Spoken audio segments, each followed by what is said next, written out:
अस्सलाम वालेकुम। प्रोग्राम मेरी धरती मेरी दुनिया के साथ मैं हूं नाज़िया अकरम। वताए फकीर सिंधी लोक कहानियों का मशहूर किरदार है। एक रात शदीद सर्दी थी।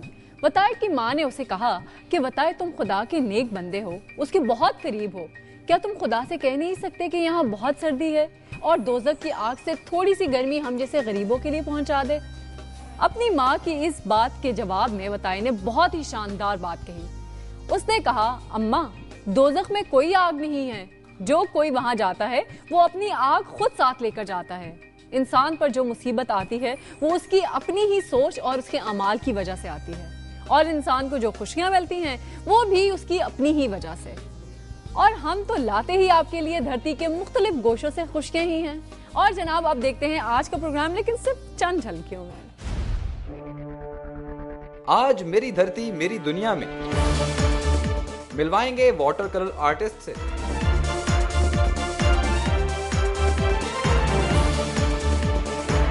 एक कहानी कोहे कराक्रम से बिछड़ी पहाड़ी की। इज्जत दौलत या शोहरत क्या है अहम,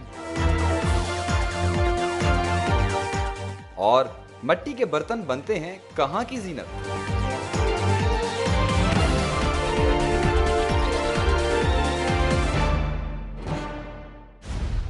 पाकिस्तान में यूं तो कई एक मारूफ मुसव्विर हैं, लेकिन वाटर कलर में बहुत ही कम मुसव्विर नजर आते हैं। सरफराज मुसव्विर वाटर कलर के आर्टिस्ट हैं। उनकी पेंटिंग्स में रियलिज्म और एब्स्ट्रैक्ट दोनों तरह का काम मिलता है। अपनी मुसव्वरी के हवाले से सरफराज मुसव्विर का कहना है कि उनके काम में हकीकत और तखय्युल का परफेक्ट ब्लेंड है। सरफराज मुसव्विर को सिटीस्केप और आर्किटेक्चर ज्यादा मुतासिर करते हैं, और उनकी मुसव्वरी में भी ज्यादातर सिटीस्केप और लैंडमार्क का ही अंसर नुमाया है। सरफराज सीस्केप तो करते ही हैं, लेकिन इसमें अपने तखय्युल का रंग भी भर देते हैं। सरफराज मुसव्विर के बारे में मजीद जानते हैं इस रिपोर्ट से।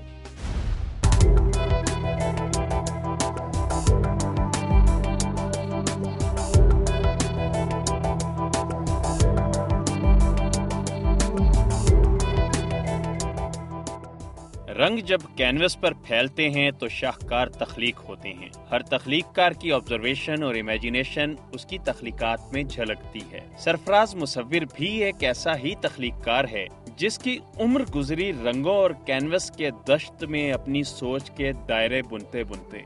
सरफराज मुसव्विर वाटर कलर का मीडियम इस्तेमाल करने वाले उस मुख्तसर से बुर्श कबीले का मुसाफिर है जिसकी पेंटिंग्स में पोर्ट्रेट, लैंडस्केप और आर्किटेक्चर सभी कुछ दिखाई देता है। हत्ता कि उसके ब्रश स्ट्रोक्स भी इतने कंट्रोल्ड हैं कि वो बदलते मौसमों की कैफियत और दीगर छोटी छोटी डिटेल्स भी नजरअंदाज नहीं करता।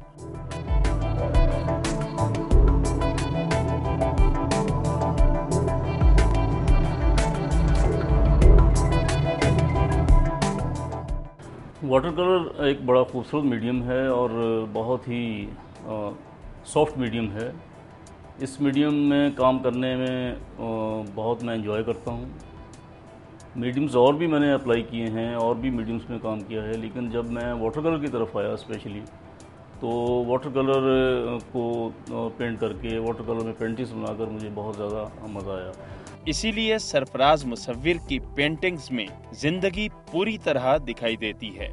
उसके काम में रंगों की कॉम्पोजिशन की आमेजिश ज्यादा पाई जाती है। सरफराज मुसव्विर का रुझान क्यूबिकल फॉर्म्स की तरफ भी कुछ कम नहीं, और एब्स्ट्रैक्ट में भी उसका तखय्युल खूब नुमाया है।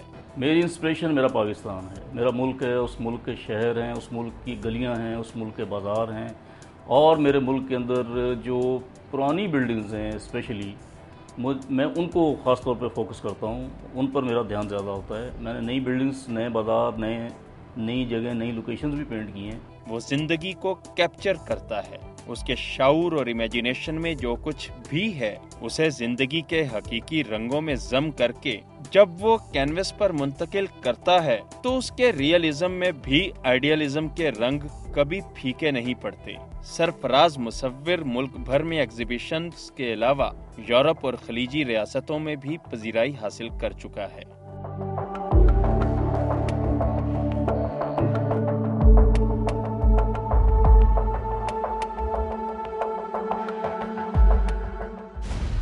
जी जनाब, क्यों ना अब एक ब्रेक ले ली जाए, तो फिर मिलते हैं ब्रेक के बाद।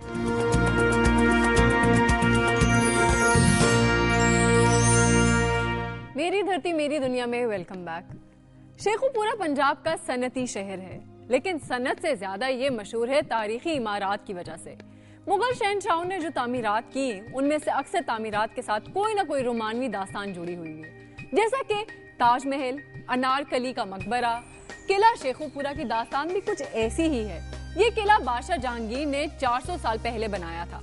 इस किले की अहम बात ये थी कि यहाँ बड़ी बड़ी सुरंगें बनाई गई थी, जो किला दिल्ली और किला लाहौर से मिलती थी। उस जमाने में जब जंगें होती थी तो शाही खानदान के अफराद यहाँ पर पनाह लेते थे। शहजादा शेखू ने भी अनारकली के साथ यहाँ पर ही पनाह ली, उस वक्त जब उसकी अपने बाप से जंग हुई। ये मोहब्बत की जंग थी। इस जंग में मोहब्बत हार गई और जमाना जीत गया।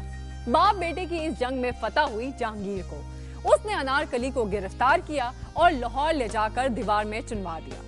खैर, ये मोहब्बत की दास्तान तो खासी तवील है। हम अभी देखते हैं एक रिपोर्ट।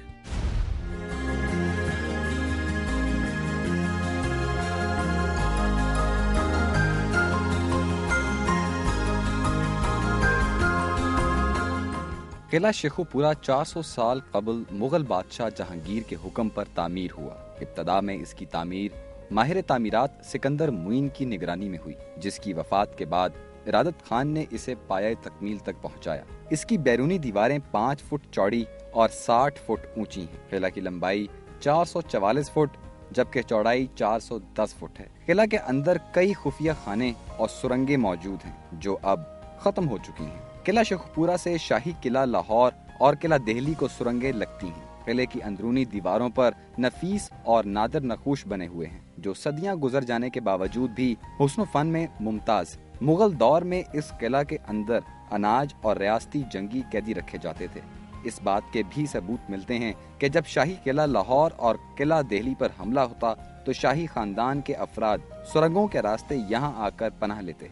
अगरचे इसका निस्फ हिस्सा गिर चुका है, लेकिन इसके आसार अभी भी मौजूद हैं। शेखुपुरा इसकी जो पहचान है वो ये किला ही है, लेकिन इस किले की जो हालत जार देखकर सारे जो शहर के लोग हैं वो भी परेशान है। ये खंडर का मंजर पेश कर रहा है और शहर का जो एक तारीखी विरसा है वो बिल्कुल तबाह बर्बाद होकर रह गया है। मुगल शहजादा सलीम उर्फ शहजादा शेखू ने जब अनारकली के इश्क में मुब्तला होकर अपने बाप शहनशाह जहांगीर से बगावत की तो किला शेखुपुरा में पनाह ली थी, जिसे बाद अज़ां शहनशाह जहांगीर ने बेटे से बाकायदा जंग के बाद फतह कर लिया था। किला शेखुपुरा को 1964 में हुकूमत ने महकमा आसार कदीमा के हवाले कर दिया, जिसकी मुसलसल लापरवाही और अदम तोजही ने इसे खंडर में तब्दील कर दिया। ये तारीखी इमारत जो है शेखुपुरा की एक पहचान है, जो उसकी सूरत हाल है खंडरात का ये मंजर पेश कर रही है और बाबे इख्तियारात को चाहिए कि इसके लिए फंड रिलीज करे। किला के अंदर लगे हुए अखरोट की लकड़ी के बेश कीमत 11 दरवाजे भी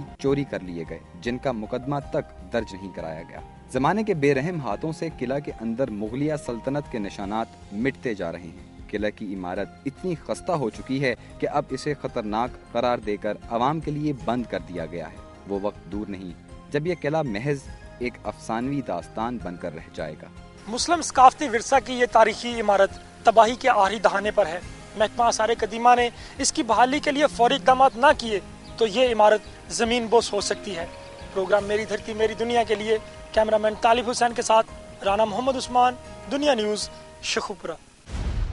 जनाब, कुछ रिपोर्ट्स तो देख ली और भी देखेंगे, लेकिन ब्रेक के बाद लेते हैं एक ब्रेक। लेकिन ब्रेक पे जाने से पहले सुनते हैं शहर शहर की खबरें। तो आप सुनिए और हम मिलते हैं चंद ही लम्हों बाद। ओवरटेक सिंह में चर्बी और गैर मियारी घी के इस्तेमाल से तैयार होने वाली मिठाई की फरोख्त का सिलसिला जोरों शोर से जारी है। मुज़र सेहत मिठाई के इस्तेमाल से शहरी बीमारियों में मुब्तला हो रहे हैं। मिठाई तैयार करने वाले कारखानों में भी सफाई का खातिर खा इंतजाम न होने के बायस मिठाई तैयार करने वाले मटीरियल में कीड़े मकोड़े दाखिल हो जाते हैं। अवामी शिकायत पर DCO सैयद जावेद इकबाल बुखारी के हुक्म पर असिस्टेंट कमिश्नर और महकमा सेहत की टीम ने मिठाई की दुकानों पर छापे मारे और वहां मौका पर रखी जाने वाली मुज़र सेहत मिठाई सरे बाजार फिकवा दी। दुकानदारों को गिरफ्तार कर लिया गया। खानका डोगरा में पानी चोरी के खिलाफ मुख्तलिफ देहात के सैकड़ों काश्तकारों ने शदीद एहतजाज किया।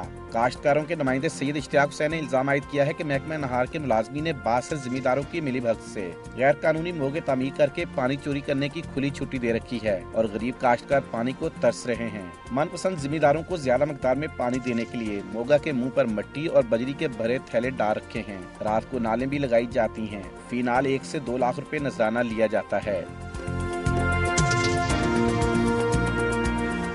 गुजरावाला अंदरून शहर, गरजाखी दरवाजा, काली रोड, उर्दू बाजार, सर्कुलर रोड, पाक बाजार और दीगर इलाकों में गुज़श्ता 36 घंटे से हर 15 मिनट बाद 3 घंटे की लोड शेडिंग की जा रही है, जिससे तंग आकर शहरियों और ताजरों ने गरजाखी दरवाजा चौक में टायरों को आग लगा दी और ट्रैफिक ब्लॉक करके हुकूमत और गैपको के खिलाफ शदीद नारेबाजी की। मुजाहिरीन का कहना था कि गैर एलानिया लोड शेडिंग से इनका कारोबार ठप होकर रह गया है और सख्त हवस और गर्मी के बायस घरों में बच्चे और खवातीन का भी कोई पुरसाने हाल नहीं।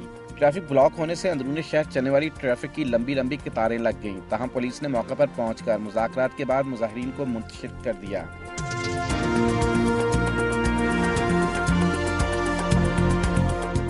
थाना फतेहपुर पुलिस ने नवाही गांव चक 231 टीरिये में छापा मारकर मंशियात फरोश को गिरफ्तार कर लिया और 3 किलो 20 ग्राम चरस बरामद कर ली।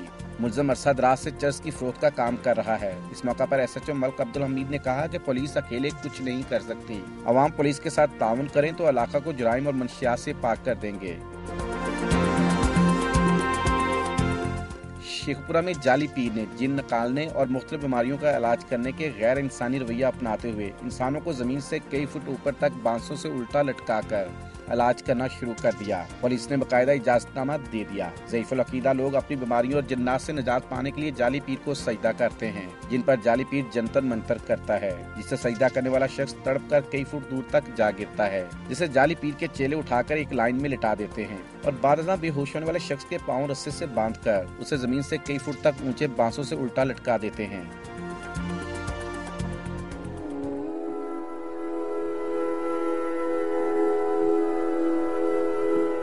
कुदरती आफात को रोकना नामुमकिन होता है। इससे इंसानी जिंदगियों को शदीद खतरा लाक हो जाते हैं। कुदरती आफत का बहादुरी से डट कर मुकाबला करना चाहिए। हमारी कौम ने गुज़िश्ता साल सैलाब का जिस तरह मुकाबला किया वो काबिल दीद था। गुज़िश्ता साल बदतरीन सैलाब ने लाखों अफराद को मुतासिर किया। जिंदा बच जाने वालों के लिए इब्तिदा में हुकूमत ने उन्हें कुछ इमदाद जरूर फराहम की, लेकिन अब उन्हें यकसर फरामोश कर दिया गया है और वो खुले आसमान तले बेयारो मददगार बुनियादी सहूलियात से महरूम जिंदगी गुजार रहे हैं। मुल्क भर से आए हुए ऐसे सैकड़ों खानदान कराची से दूर मेन सुपर हाईवे के किनारे आबाद हैं। ऐसा महसूस होता है कि हुकूमत ने उन्हें कराची लाकर अपने सर से बोझ को उतारा हो। न पीने का पानी है और न ही खाने को रोटी। खानदान के मर्द मजदूरी करके अपना पेट पाल रहे हैं। कभी काम लगता है, कभी नहीं लगता है, मजबूरी है और क्या करें। शोर कमाते खाते। इब्तिदा में इन मुतासरीन सैलाब के लिए मुख्तलिफ NGOs और हुकूमत ने पानी और दीगर सहूलियात का इंतजाम किया था, जबकि मुख्तलिफ सियासी पार्टियों ने अपनी दुकान चमकाई थी, लेकिन अब उन्हें फरामोश कर दिया है। तो हुकूमत वाला ने कहा भाई आपको घर बना के देंगे, उसने को तांग पे रैश कर रखे हैं, भाई कब बना के देते हैं, बना देते हैं या नहीं बना देते।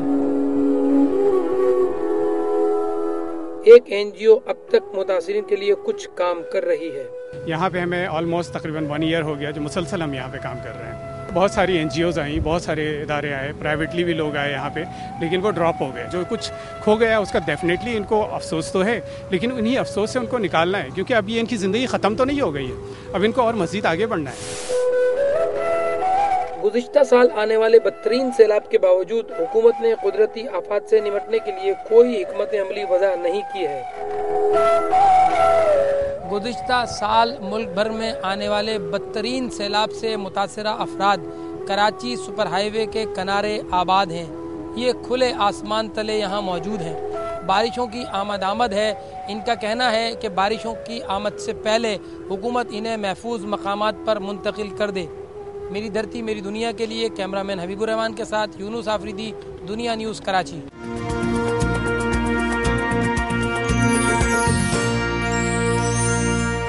मुल्तान की मट्टी बेहद मुफीद है। खवातीन तो उसकी अहमियत जानती ही हैं, क्योंकि उसका मास्क जिल्द के लिए बेहद मुफीद समझा जाता है और सिर्फ खवातीन ही क्या अपनी खूबसूरती में इजाफे और शादाबी के लिए मुल्तानी मिट्टी का इस्तेमाल नहीं करती, बल्कि अब तो इमारतों की खूबसूरती का राज भी इसी में दरियाफ्त किया गया है। अब तो मोहब्बत की अजीम यादगार ताजमहल को भी मुल्तानी मिट्टी का फेशियल दिया जाएगा। खैर, मुल्तानी मिट्टी का जिक्र तो मैंने यूं ही कर दिया, मैं बात कर रही थी मुल्तानी बर्तनों की। तो मुल्तान के मिट्टी के बर्तन मुल्क भर में मशहूर हैं। यहाँ मिट्टी के बर्तन बनाना गरीबों की रोजी कमाने का एक जरिया है, लेकिन इन दिनों मिट्टी के बर्तन तो आम इस्तेमाल में वैसे कम ही आते हैं, तब घरों की सजावट में अहम किरदार अदा करते हैं, तभी तो उन्हें इतना सजा बनाकर पेश किया जाता है। मिट्टी के बर्तनों के हवाले से देखते हैं एक रिपोर्ट।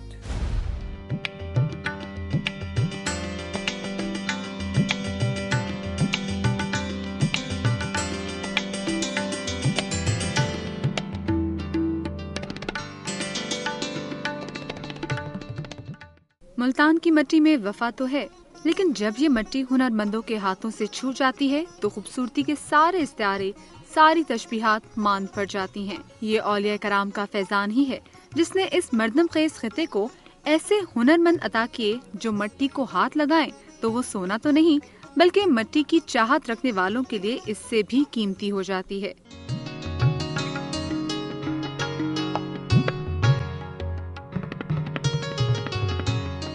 मुल्तानी कुम्हार टेराकोटा यानी सुर्ख मिट्टी के बर्तन बनाने में कमाल रखते हैं, लेकिन मुल्तान की ब्लू पोट्री का भी दुनिया भर में चर्चा है। ब्लू पोट्री चीन और यूरोप से होती हुई मुल्तान पहुंची। चीन में पोर्सिलीन या चाइना क्ले के बर्तन पसंद किए जाते हैं, लेकिन मुल्तानी सफेद मिट्टी से तैयार किए गए T sets, dinner sets, decoration pieces जिसमें बड़े बड़े गुलदान, टेबल और वॉल डेकोरेशंस भी अपनी मिसाल आप हैं।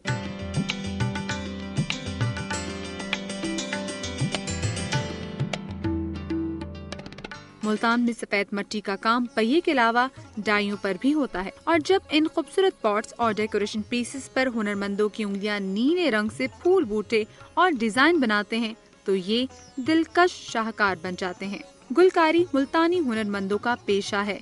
ये लोग नस्ल दर नस्ल इस फन में अपना सानी नहीं रखते। गुलकारी के अलावा मुल्तान में शीशे का काम भी बहुत मकबूल है। गुलदानों और दीगर बर्तनों पर शीशे के टुकड़ों से निहायत नफीस और उम्दा काम कारीगरों की मुहारत का आईनादार है। जब कोई हमें बाहर से ऑर्डर आता है, ऑर्डर तैयार करते दौरान क्योंकि क्राफ्ट है, टाइम लगता है, तो 1 से 3 माह के अंदर जब हम सामान तैयार कर रहे होते हैं, मटेरियल कोई 5 से 6 दफ़ा महंगा हो चुका होता है। उससे ये नुकसान होता है, अक्सर हम इंटरनेशनल मार्केट के मुताबिक माल नहीं दे सकते। कुछ चीज़ हमारी ऐसी होती है जो खराद पे तैयार होती है, मशीन मोटर पे तैयार होती है, अगर लाइट नहीं होगी तो वो कैसे हम तैयार करेंगे। मुल्तान के ये हुनरमंद अपने फन पर तो नाज़ा हैं, लेकिन महंगाई और लोड शेडिंग के बायस इन हैंडीक्राफ्ट्स की एक्सपोर्ट मुतासिर हुई है, जिसका इन्हें शिकवा है। कुछ पहाड़ियाँ बहुत पुरसरार किस्म की होती हैं। पुरसरार इस तरह से कि पूरे मैदानी इलाके में सिर्फ एक ही पहाड़ी होती है और इंसान सोचता है कि ये एक अकेली पहाड़ी यहाँ पर आई कैसे। जैसे कि लाहौर की शिमला पहाड़ी और सांगला की सांगला हिल। क्यों? अब आप भी यही सोच रहे होंगे ना कि पूरे मैदानी इलाके में ये पहाड़ी आखिर आई कहाँ से। शायद पहाड़ों से रूट कर यहाँ आ गई हो, या फिर लोगों ने पहाड़ों की याद ताज़ा करने के लिए खुद ही मसनूई तौर पर पहाड़ी बना ली होगी। लाहौर की शिमला पहाड़ी के हवाले से तो ये बात वैसे मुझे तो दुरुस्त ही लगती है, लेकिन सांगला हिल वाले इस पहाड़ी को कराक्रम की पहाड़ी के सिलसिलों का ही एक हिस्सा समझते हैं। सांगला हिल के हवाले से बहुत सी यादें और बातें वाबस्ता हैं। वो क्या हैं? देखते हैं इस रिपोर्ट से।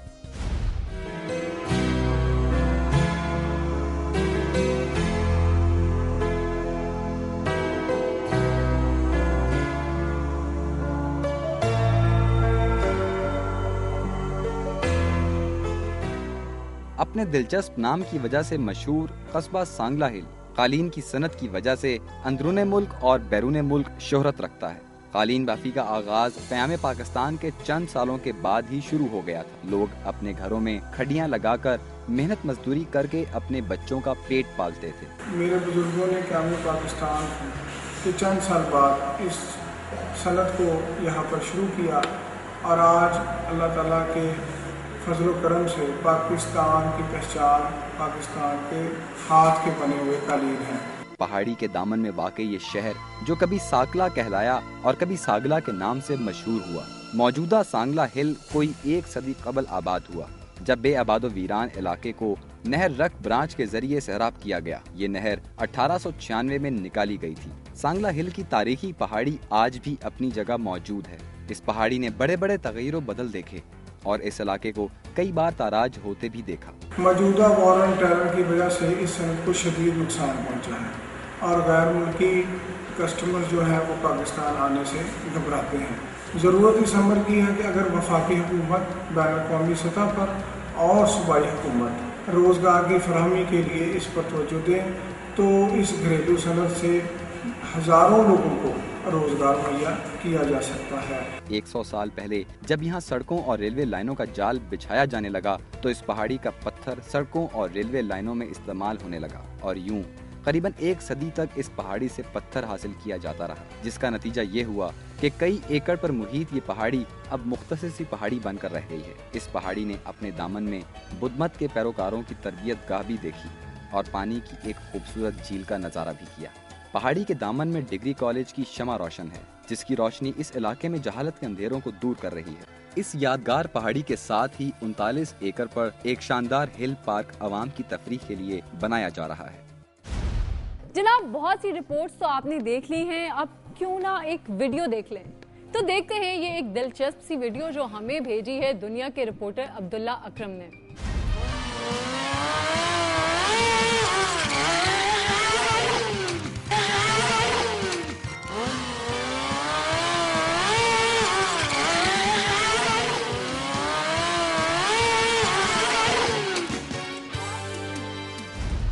जी जनाब, आपने वीडियो देख ली। अब आप वीडियो देख के खुश हों और हम प्रोग्राम में शामिल करते हैं आपका फीडबैक। तो जनाब, नम्रा खालिद हैं लाहौर से और नम्रा कहती हैं कि नाजिया आपकी प्रोग्राम पहले से ज़्यादा इन्फॉर्मेटिव हो गया है। आपने शख्सियत का प्रोफाइल बताने का जो सिलसिला शुरू किया है वो बहुत अच्छा है, कीप इट अप। अच्छा जी, अनीला हनीफ हैं लाड़काना से और अनीला कहती हैं कि आपकी रिपोर्ट्स में ज़्यादातर कराची की चीज़ें ही दिखाई जाती हैं, सिंध के हवाले से और भी कुछ दिखा दिया करें। और हमें मैसेज किया है सईद अवान है गुजरावाला से और सईद कहते हैं खाने सिर्फ लाहौर और कराची के ही मशहूर नहीं है बल्कि गुजरावाला के टिक्के और चिड़े भी मशहूर हैं, इन पर भी कोई दिलचस्प सी रिपोर्ट दिखा सकती हैं आप।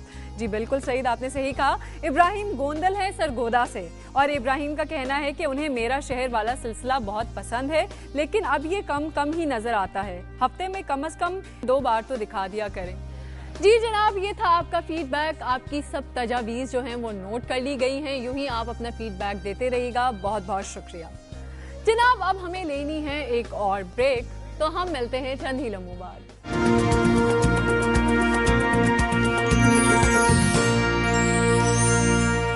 मेरी धरती मेरी दुनिया में वेलकम बैक। ये दौलत भी ले लो, ये शोहरत भी ले लो, मगर मुझको लौटा दो बचपन का सावन, वो कागज की कश्ती, वो बारिश का पानी। इंसान को कुछ चीजें इतनी प्यारी होती हैं कि वो उनकी खातिर अपनी दौलत और शोहरत गंवाने पर भी तैयार हो जाता है, लेकिन वो क्या है ना कि जमाने भर की दौलत और शोहरत भी आपको बाज़ औक़ात वो नहीं दे सकती जो आप चाह रहे होते हैं। जैसा कि जगजीत सिंह साहब की ख्वाहिश है कि बचपन में वो लौट जाना चाहते हैं किसी भी सूरत, लेकिन वो मुमकिन नहीं हो सकती। अब देखें ना, सावन भी है, बारिशें भी हैं, कागज की कश्ती भी बन सकती है, लेकिन बचपन तो नहीं लौट सकता ना। खैर, ऐसा तो होता ही है। हम बात कर रहे थे दौलत, शोहरत और इज्जत की। इनमें से आपके लिए क्या चीज अहम है? सुनते हैं जो आप कहते हैं।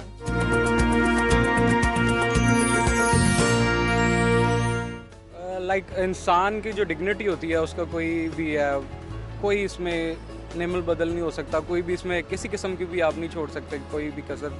दो है मोस्ट इम्पोर्टेंट थिंग है इज्जत है, इस पर कॉम्प्रोमाइज़ नहीं हो सकता आपका। Dignity is very important thing. अगर आपकी सेल्फ रिस्पेक्ट या इज्जत नहीं है तो यू आर नथिंग। इज्जत होती है, इज्जत ना हो तो कुछ भी नहीं। इज्जत से बढ़कर कुछ नहीं, दौलत तो आनी जानी चाहिए। इज्जत, क्योंकि इज्जत सब कुछ बंदा इज्जत के लिए करता है और इज्जत होगी तो सारा कुछ होगा, इज्जत नहीं होगी तो किसी चीज़ की किसी काम की चीज़ नहीं। इज्जत होगा क्योंकि इज्जत गई तो सब कुछ गया। इज्जत फ़कत इसलिए कि इंसान दौलत के बगैर, शोहरत के बगैर ज़िंदा रह सकता है, इज्जत और वक़ार के बगैर ज़िंदा नहीं रह सकता। इज्जत होगी। वजह ये है कि हम मुसलमान हैं, मुसलमान का काम यही इज्जत बचानी सबसे पहले मेन बात। अगर मैं ज़मीर की बात करूं तो सारा कुछ इज्जत है, लेकिन ज़माने के हवाले से आपके भेड़ियों के माशरे में रहने के लिए भेड़ियों की खाल पहनना बहुत ज़रूरी है। इसलिए दौलत का होना जो है वो आपको इज्जत भी दिला सकता है और शोहरत भी दिला सकता है।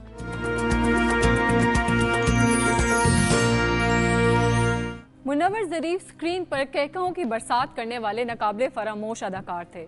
ज़रीफ खानदान ने पर्दा स्क्रीन पर फन ज़राफ़त के जो रंग बिखेरे वो इतने गहरे और अनमट हैं कि वक्त की धूल उनकी चमक दमक को मान नहीं कर सकी। मुनव्वर ज़रीफ स्क्रीन पर नमूदार होते तो फिल्म बेनों में खुशी की लहर दौड़ जाती और उनके हर फिक्रे पर और हर अदा पर वो दाद देते कि वो कुछ देर के लिए अपने गमों को भुला देते थे। मुनव्वर ज़रीफ ने फिल्मों के आम कॉमेडियन से हीरोशिप तक का सफर अपनी सलाहियतों की वजह से तय किया। रंगीला और मुनव्वर ज़रीफ की फिल्मी जोड़ी को अवाम में जितनी मकबूलियत हासिल हुई, फिल्मी दुनिया में आज भी उसकी मिसाल दी जाती है। मुनव्वर ज़रीफ ने 1961 में फिल्म से अपने शोबिज़ करियर का आगाज किया। उनके क्रेडिट पर 300 फिल्में हैं और हर फिल्म में उनकी परफॉर्मेंस एक से बढ़कर एक है और ये अंदाजा लगाना इंतहाई मुश्किल है कि किस फिल्म में उन्होंने ज्यादा बेहतर परफॉर्मेंस दी। उनकी जो फिल्में ज्यादा मकबूल हुई उनमें दामन और चिंगारी, इश्क दीवाना, बहारों फूल बरसाओ, जीनत, मस्ताना माही और ही रांझा शामिल हैं। मुनव्वर ज़रीफ को 3 बार फिल्म बहारों फूल बरसाओ, जीनत और इश्क दीवाना में शानदार परफॉर्मेंस पर निगार अवार्ड से नवाजा गया। मुनव्वर ज़रीफ ने अपने फन के जरिए करोड़ों दिलों पर हुक्मरानी की जो आज भी उसी के गुण गाते हैं। मरहूम के किरदारों के अनमिट नक्श चाहने वालों के दिलों पर सब्त हो चुके हैं। जनाब, ये था आज का प्रोग्राम। कैसा लगा आपके फीडबैक से ही पता चलेगा, तो आप अपना फीडबैक देते रहिएगा। अब इजाजत दें, फिर हाजिर होंगे धरती के नए रंगों के साथ। तब तक के लिए